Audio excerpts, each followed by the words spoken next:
할렐루야, 만나서 반갑습니다. 우리 옆 사람과 함께 우리 인사 나누겠습니다. 잘 오셨습니다. 사랑하고 축복합니다. 우리 1층에 계신 우리 성도님들도 우리 인사 나누겠습니다. 사랑하고 축복합니다. 반갑습니다.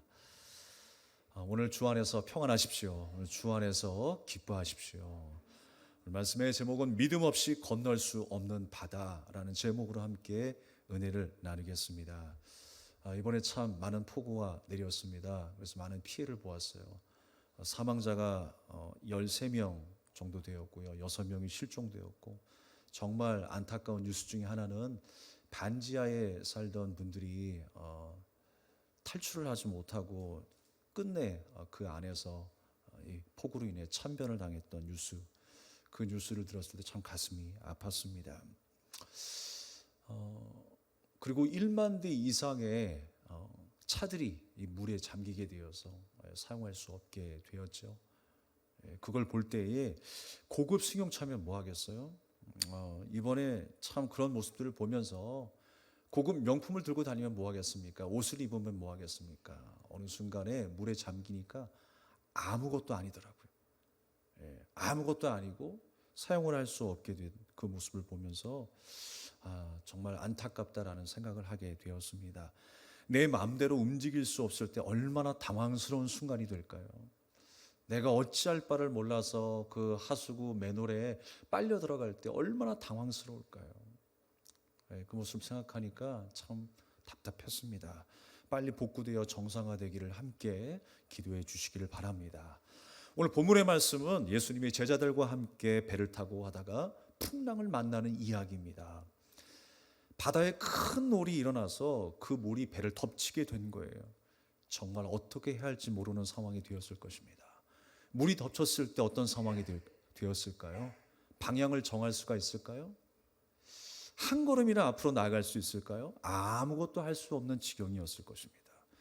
특별히 말씀 속에 나타난 이 큰 놀이라고 하는 것, 그 원문을 보니까 세이스모스라고 하는 단어를 쓰고 있어요. 이 단어의 의미는요, 돌풍을 의미하기도 하고 큰 흔들림이 있는 지진을 의미하기도 하는 단어입니다.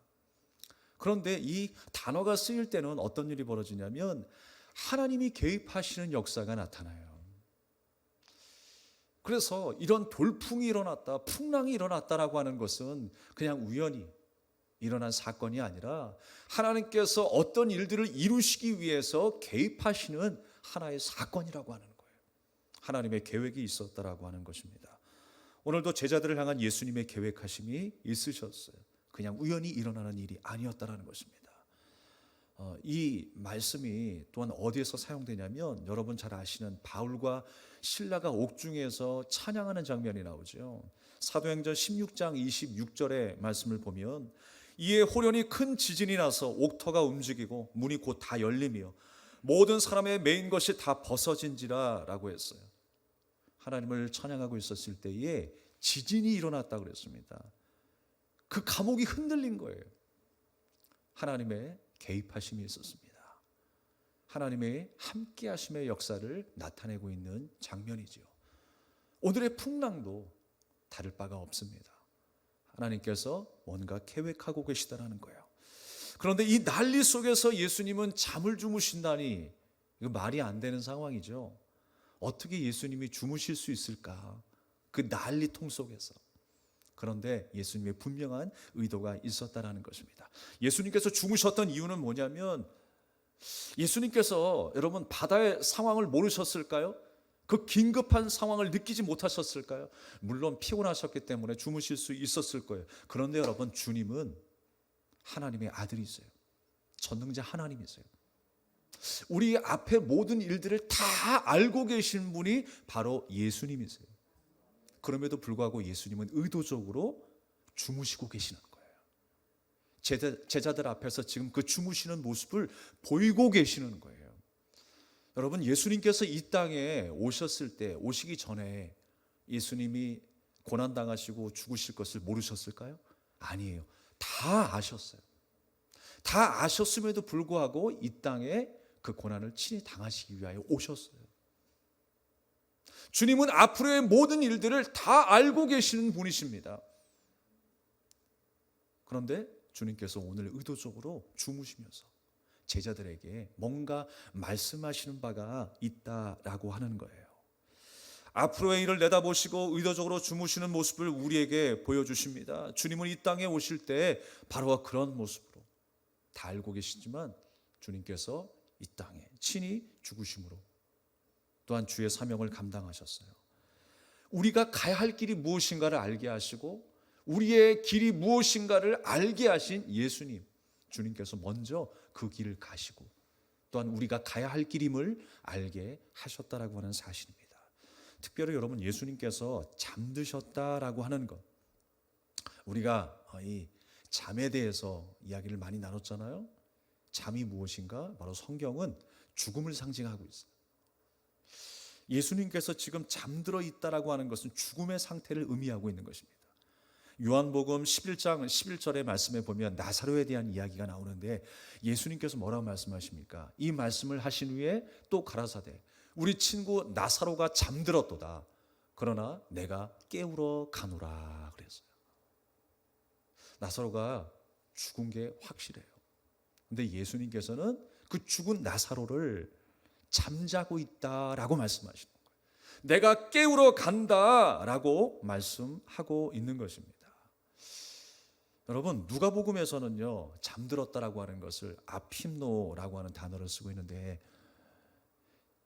잠들었다라고 하는 이 아핍노라고 하는 단어의 의미는 뭐냐면 영적으로 무감각하다, 영적으로 무능력함에 있다라는 의미예요. 예수님께서 지금 친히 주무시면서 어떤 모습을 보여주셨어요? 영적으로 무감각하고 영적으로 무능력한 모습을 보여주시는 거예요. 우리는요 죄 가운데 있을 때 영적으로 무능력했습니다. 어둠의 세력이, 세상의 풍조가 나를 덮고 있을 때 우리는 무능력한 삶이었어요. 무감각한 삶이었어요. 왜냐하면 하나님과 분리되어 있었기 때문에 그렇습니다. 바로 그 모습을 보여주시는 거예요. 지금 너희들의 모습이 어떤 모습인 줄 아니? 바로 이렇게 영적으로 무감각한 상태에 죽어있는 믿음의 상태야. 이런 믿음으로는 구원함을 얻을 수 없어 라고 예수님이 말씀하시는 거예요. 이 풍랑에서 이길 수 없어, 이 죽음에서 이길 수 없어 라고 예수님께서 말씀하시는 것입니다. 그 배가 풍랑이 일기 전에는요 사람의 손으로 조종이 가능했죠. 오른쪽으로 배를 저으면, 노를 저으면 어떻게 돼요? 왼쪽으로 움직이겠죠. 왼쪽으로 노를 저으면 오른쪽으로 움직이겠죠. 함께 저으면 앞으로 전진하겠죠. 이렇게 사람의 어떤 손으로 컨트롤이 가능했습니다. 그런데 어느 순간에 엄청난 바람이 이니까 풍랑이 일어나서 결국 어떻게 돼요? 사람의 손으로 어떻게 할 수 없는 한계점에 다다르게 된 거예요. 사람은 그렇게 살아왔습니다. 나의 힘으로, 나의 능력과 지혜로, 나의 경험으로 그렇게 살아왔어요. 내가 다 할 수 있을 것처럼, 우리 인간이 영원한 것처럼 그렇게 살아왔습니다. 주님 만나기 전에는. 그래서 여러분, 세상에 많은 사람들이 인간의 편리함을 위해서 기계도 만들고요, 건강을 위해서 약도 만들고, 사람을 고치고 지식과 지혜로 보다 나은 세상을 만들 수 있을 거라고 생각합니다. 그러나 여러분, 반드시 한계점에 도달하게 되어죠. 우리 인간은 유한합니다. 결국은 죽게 될 거예요. 그 죽음을 만나게 되면 그 죽음 앞에 모든 것들이 무용지물이고 속수무책이에요. 우리가 해결할 수 없는 능력이 있다라고 하는 것입니다. 그걸 알게 하시는 것이죠. 지금 예수님께서 제자들에게 뭐라고 말씀하시냐면 26절의 말씀에 믿음이 작은 자들아 라고 말씀하셨어요. 믿음이 작다라고 말씀하고 있습니다. 왜 예수님께서 믿음이 작다라고 하셨을까요?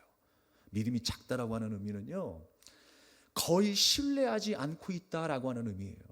제가 더 쉽게 예를 들어서 말씀드리냐면, 여러분이 좋아하시는 스테이크, 여러분은 어떻게 드세요? 어떤 사람은 웰던, 미디움, 레어, 다양하게 고기를 익혀서 먹을 거예요. 완전히 익히는 거를 좋아하는 사람이 있고, 그냥 적당히 익히는 걸 좋아하는 사람이 있고요. 거의 익히지 않은 것처럼 겉만 그냥 바삭바삭하게 익혀서 먹는 분들이 있을 것입니다. 근데 이 레어라고 하는 것, 거의 익히지 않는 것, 바로 이 의미가 오늘 믿음이 작다라고 하는 의미예요. 지금 너희 속에는 믿음이 거의 없다라고 하는 거예요. 나를 신뢰하는 믿음이 없다라고 주님은 말씀하고 있는 것입니다. 고린도전서 10장 2절의 말씀에 보게 되면요, 모세에게 속하여 다 구름과 바다에서 세례를 받고 홍해를 건넌 사건을 세례라고 말씀하시거든요. 오늘 이 풍랑에 잠겨 있는 이 사건도 사실 우리는 세례로 볼 수 있어요. 우리가 흔히들 그런 얘기하죠. 요단강을 건넜다라고 하는 말. 요단강을 건널 뻔했다. 이게 무슨 뜻이에요? 내가 죽을 뻔했다라고 하는 말을 빗대어서 이야기를 합니다. 그런데 여러분, 이것은 축복의 말이에요. 사실 내가 죽을 뻔했다, 큰일 날 뻔했다, 어떤 저주의 의미가 아니라 좋은 말이에요. 축복의 말이에요. 홍해를 건너서 다시 그들이 하나님의 백성이 되는 장면이잖아요. 그게 세례라는 거예요. 세례가 무엇입니까? 우리가 그 물속에 잠겨서 죽음을 의미하는 것이죠. 우리의 모든 옛사람이 죽고 우리의 모든 죄성이 이제 죽고 주 예수 그리스도의 보혈의 은혜로 새롭게 태어나는 것, 그것이 바로 출애굽의 사건이었고 홍해의 사건 아니었습니까? 그 유월절에 보혈의 어린 양의 피로 내가 다시 살게 된 역사, 그게 바로 세례이고 홍해의 사건이에요. 그게 바로 요단강의 사건인 것입니다. 오늘 그 죽음 속에 들어있지만 너희가 그런 죽음 속에 있는 상태임을 알라는 거예요. 그런데 그 상태로는 구원함을 얻을 수 없어. 생명으로 나아갈 수 없어. 주님께서 그 자리에서 일어나라 라고 말씀하십니다. 그래서 예수님께서 친히 일어나사 라고 말씀하시면서 자신이 일어나는 모습을 보여주고 계시는 것입니다. 세상이 악으로 가득할 때에 주님은 마치 주무시고 계시는 것처럼 느껴질 수 있어요. 우리가 힘들고 내 삶에 불행한 일로 가득할 때에 주님은 정말 살아계시는가? 주무시고 계시지 않는가? 라고 느껴질 때도 있을 것입니다. 그럴 때 여러분, 제자들은 오늘 바다를 보면서 무서워했다라고 해서 마치 여러분 세상의 모든 풍조가 가득할 때에, 세상의 모든 권세가 나를 압박할 때에 우리는 어떤 느낌을 갖습니까? 정말 하나님이 나를 사랑하시는가? 주님이 살아계시는가? 세상이 악이 가득할 때에, 범죄가 늘어날 때에 정말 하나님을 살아계시는가? 우리가 때로는 하는 말이 있죠. 하나님이 무심하다고. 그러나 여러분, 하나님은 무심하신 분이 아니에요. 여전히 살아계신 분이시고, 여전히 나를 사랑하시는 분이시고, 여전히 우리와 함께 하시는 분이 전능하신 하나님이십니다. 우리가 그렇게 힘들고 어려울 때 의심과 두려움 속에, 바람이 불었을 때 제자들이 두려워했던 것처럼 우리도 이 세상 풍조 속에 두려워하면서 걱정과 번민 속에 살아갑니다. 오늘 말씀 속에 나타난 이 강한 바람이라고 하는 것, 아네모스라고 하는 단어는요, 강한 폭풍을 의미하기도 하지만 세상의 풍조를 의미하기도 해요. 세상의 풍조가 이렇게 이야기할 거예요. 성공하려면 말이야, 이런 조건이 있어야 돼요. 이런 학벌이 있어야 되고, 이런 재산이 있어야 되고, 이런 지혜가 있어야 되고, 이런 처세술이 있어야 되고, 세상의 방법으로 나를 자꾸만 가르치려 할 거예요. 그런데 내 상황을 보니까 너무나 턱없이 부족해요. 내 능력을 보니까 가지고 있는 것이 너무나 없어요. 그래서 우리가 두려워합니다. 세상의 그 성공 방식을, 그 카드를 꺼낼 때마다 나는 두려워하는 거예요. 어찌할 바를 몰라서. 나는 자격이 안 되는 것 같아. 나는 부족한 인생이고, 나는 할 수 없는 인생이고, 그렇게 낙심하며 세상의 풍조가, 세상의 성공 방식이 내 앞에 가까이 올 때마다 우리는 제자들처럼 두려워하며 살아갑니다. 그것이 바로 우리의 모습인 거예요. 이렇게 해야 인정받고, 이렇게 해야 행복하고, 이렇게 해야 성공한다라고 하는 그 세상의 풍조, 그 바람 때문에 우리는 두려워하는 거예요. 사랑하는 여러분, 우리가 그 기대에 미치지 못한다고 해서 낙오자가 아닙니다. 실패자가 아니라고 하는 것입니다. 예수님께서는 그 세상 풍조 속에 묶여있는 그 제자들, 나 같은 그 죄인들이 다시 한번 깨어서 일어나기를 원하시는 거예요. 잠들어 있는 우리가 이 깨어서 일어나기를 원하시는 것입니다. 세상 풍조를 두려워하는 마음에서 이제 하나님을 경외하는 마음으로 바뀌기를 주님은 원하시는 거예요. 그래서 일어나사라는 말로 강조하고 있습니다. 여러분, 우리가 그런 영적인 무감각 가운데에 죄의 권세 아래 묶여 있으니까 영적인 무감각 가운데 묶여 있었던 거예요. 그래서 세상 풍조를 우리가 두려워할 수밖에 없었던 것입니다. 그러나 우리는 그 절망 속에서 일어나야 합니다. 세상을 두려워하는 마음에서 이제 하나님을 두려워하는 마음을 가지십시오.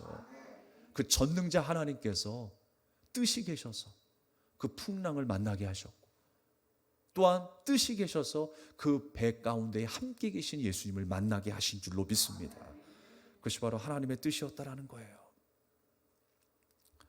사랑하는 여러분, 우리는 영적인 무감각하에서 깨어 일어나야 합니다. 주님이 죽음에서 일어나 부활하신 것처럼 일어나야 합니다. 부활하신 예수 그리스도께서 내 안에 계시기에, 그 배 안에 계시기에 우리는 일어날 수 있는 것입니다. 제자들도 함께 일어나기를 주님은 원하고 계세요. 세상 풍조를 따라 또 사랑하는 그 죽은 신앙에서 일어나기를 간절히 원하고 계시는 것입니다.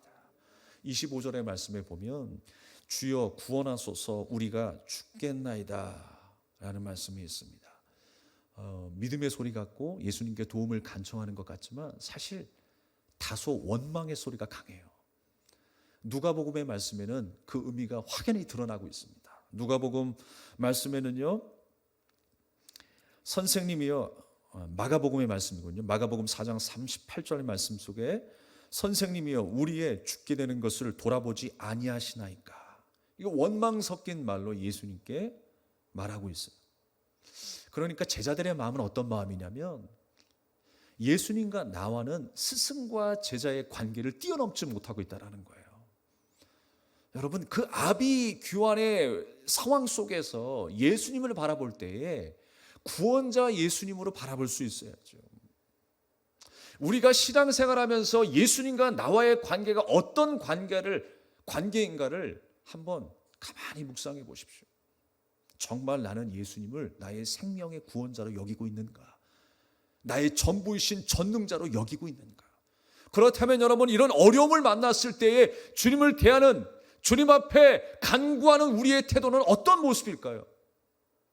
그냥 단순히 예수님께 교훈을 얻기 위한 제자에 불과합니까? 아니죠. 주님만이 구원이십니다. 주님 나를 구원하소서. 주님 살려주세요. 주님 나를 도와주세요. 주님 나는 죄인입니다. 죽을 수밖에 없습니다. 그런데 주님이 나의 구원자이십니다. 나의 얼굴을 드시는 분이 재판장에서 내가 형벌을 받고 이제 죄인으로서 사형당할 수밖에 없는 그 죄인이라고 하는 사실 여러분 생각해 보십시오. 낙심하며 절망하며 고개를 떨구고 있는 나를 그 얼굴을 드사 자유케 하신 예수 그리스도의 그 은혜를 생각한다면 우리는 스승과 제자의 관계를 뛰어넘어 구원자와 죄인의 관계라고 하는 사실을 깨닫게 됩니다. 주님이 나의 구원자이시고 생명의 능력이심을 날마다 믿고 주님께 간구하는 저와 여러분 되기를 주님의 이름으로 축복합니다.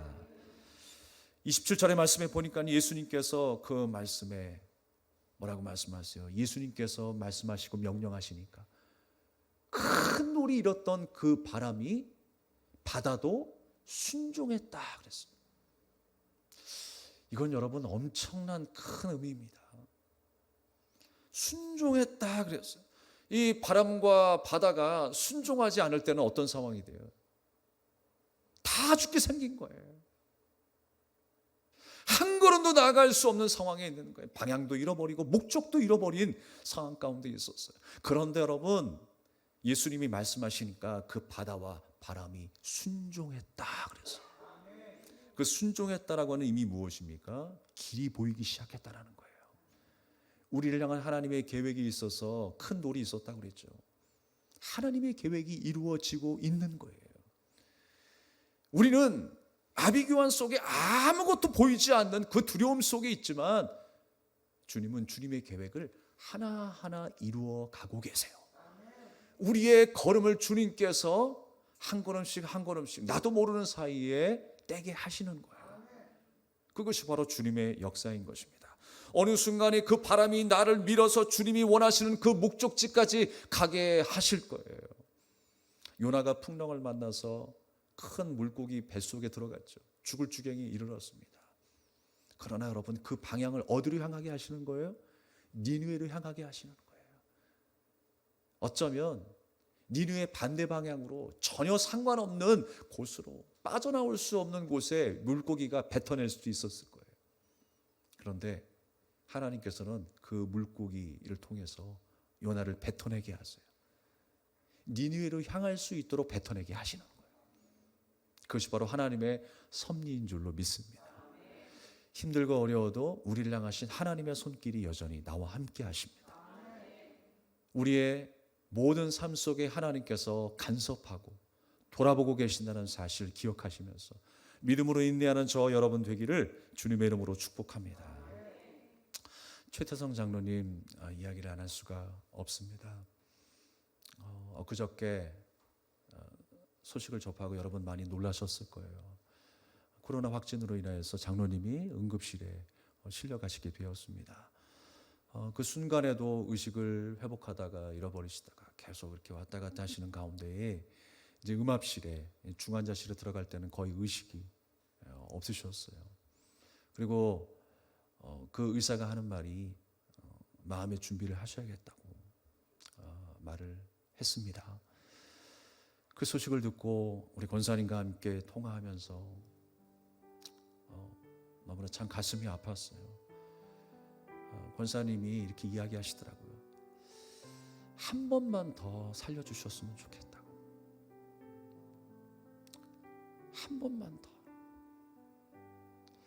주님께서 병에 걸리게 하셨지만 사실 그 연약함 속에서 장로님은요, 육신은 나약했지만 영으로는 더 건강한 삶을 사셨다고 믿습니다. 최근에는 경건서적을 14권이나 읽으셨대요. 컴퓨터로 이제 보면서 들으면서 읽으셨던 것 같아요. 감동을 받으시고 깨달은 바도 많으셨다고 합니다. 세상에 줄 수 없는 그 주님이 주시는 그 평안함을 누리고 하늘의 소망을 바라보셨어요. 그야말로 우리가 그렇게 이야기하고 설교하고 아멘으로 화답했었던 그 천국의 삶을 사셨던 거예요. 그 이야기를 또 이렇게 하면서 그 시간이 한 번만 더 왔으면 좋겠다라는 거예요. 우리 장로님과 그 시간을 한 번 더 갖고 싶습니다. 기도하겠습니다, 권사님. 그리고 새벽 예배 가운데에 우리 성도님들과 함께 눈물로 하나님 앞에 간절히 기도를 드렸습니다. 그리고 반가운 소식이 들려왔어요. 다시금 깨어나셨다라는 거예요. 앞으로의 모든 시간들도 우리는 주님 앞에 맡길 뿐입니다. 우리는 할 수 없지만 주님께서 인도하시기를 우리는 맡길 뿐입니다. 사랑하는 여러분, 우리 장로님을 위해서 기도해 주십시오. 그리고 다시 한 번의 기회를 주셔서 그 아름다웠던 시간들, 우리 권사님과 아름답고 또 풍성한 은혜를 함께 나누었던 그 소망의 시간들 다시 한번 주어질 수 있도록 여러분 기도 부탁드리겠습니다. 저는요, 우리 장로님을 통해서 우리 베델교회에게 많은 것을 보여주셨다고 생각해요. 또 우리가 어떻게 신앙생활해야 하는가를 한 사람의 모습과 삶을 통해서 보여주셨다고 생각합니다. 그래서 장로님의 어떤 그 소식을 들을 때마다 하나님이 어떻게 우리를 거룩하게 연단해 가시는가를 묵상할 수 있게 되었어요. 나약한 나를 부르시고 깨지고 넘어지는 삶 속에서도 여전히 붙드셔서 또 하나님 사랑을 알게 하시고 주의 나라를 소망하게 하신다는 사실을 깨닫게 되었습니다. 나를 영원한 죽음에서 건져 생명으로 인도하시는 주님, 여러분 한 주간의 삶도 오늘 이 하루하루의 삶도 어떤 바람에 휘말리든지 주님께서 반드시 우리를 목적지까지 순항하게 하실 거라는 것 확신하면서 믿음으로 담대히 나아가시는 여러분 되시기를 주님의 이름으로 축복합니다. 우리 함께 찬양 드리며 기도하겠습니다.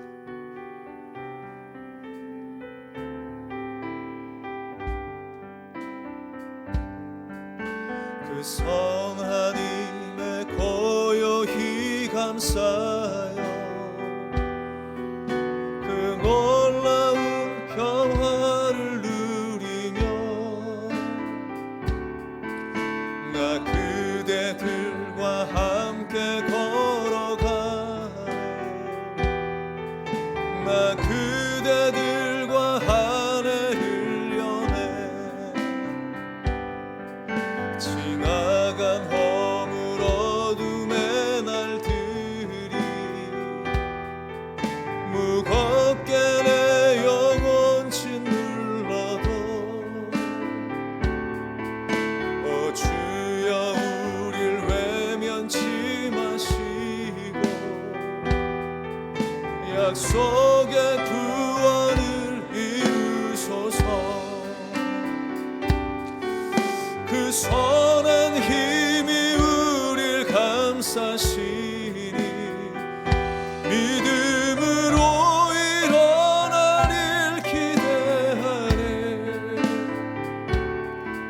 주 언제나 우리와 함께 계셔. 하루 또 하루가 늘 새로워. 주께서 밝히신 작은 촛불이 어둠을 헤치고 타오르네. 그 빛에 우리 모두 하나 되어 온누리에 비추게 하소서. 이 고요함이 깊이 번져갈 때 저 가슴 벅찬 노래 들리네.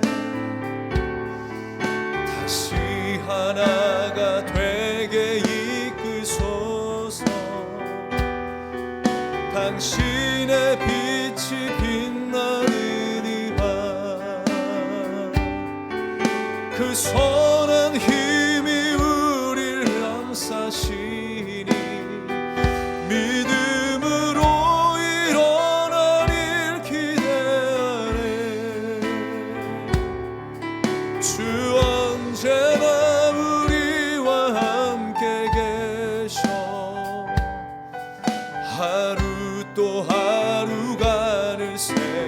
그 선한 힘이 우리를 감싸시니 그 선한 힘이 우릴 감싸시니 믿음으로 일어나릴 기대하네. 주 언제나 우리와 함께 계셔. 하루 또 하루가 늘. 다시 한번 그 선한 힘이 우리를 감싸시니 그 선한 힘이 우릴 감싸시니 믿음으로 일어나릴 기대하네. 아멘. 주 언제나 우리와 함께 계셔. 하루 또 하루가 늘 새로워. 하루 또 하루가 다시 한번 하루하루가 늘 새로워. 우리 주신 말씀을 기억하면서 우리 합심하여 한번 통성으로 기도하겠습니다. 믿음 없이 건널 수 없는 바다입니다. 우리가 세상 풍조 속에서 갈 길을 알지 못하고 방황하며 낙심하고 있는 우리의 모습이 아닙니까? 여러분, 우리가 주님을 향한 그 믿음이 있습니까? 그 열정이 있습니까? 뜨거운 감각이 있습니까? 아니면 그 무감각 속에, 무능력 속에 우리가 갇혀 있습니까? 사랑하는 여러분, 그 죽음의 상태로는 구원받을 수 없다라는 걸 예수님이 말씀하시는 거예요. 그 잠자는 상태로는 우리가 생명을 볼 수 없다라고 말씀하시는 거예요. 여러분, 우리가 다시 한번 일어나야 됩니다. 깨어나야 합니다. 말씀을 사모해야 됩니다. 주님께 순종해야 합니다. 주님을 찾아야 합니다. 간구해야 합니다. 여러분, 그러한 삶이 되게 달라 기도하시고 최태성 장로님 다시 한번 일어나게 해주시옵소서. 고쳐주시옵소서. 회복의 역사가 일어나게 달라고 우리의 주 한번 외치며 간절히 기도하겠습니다. 주여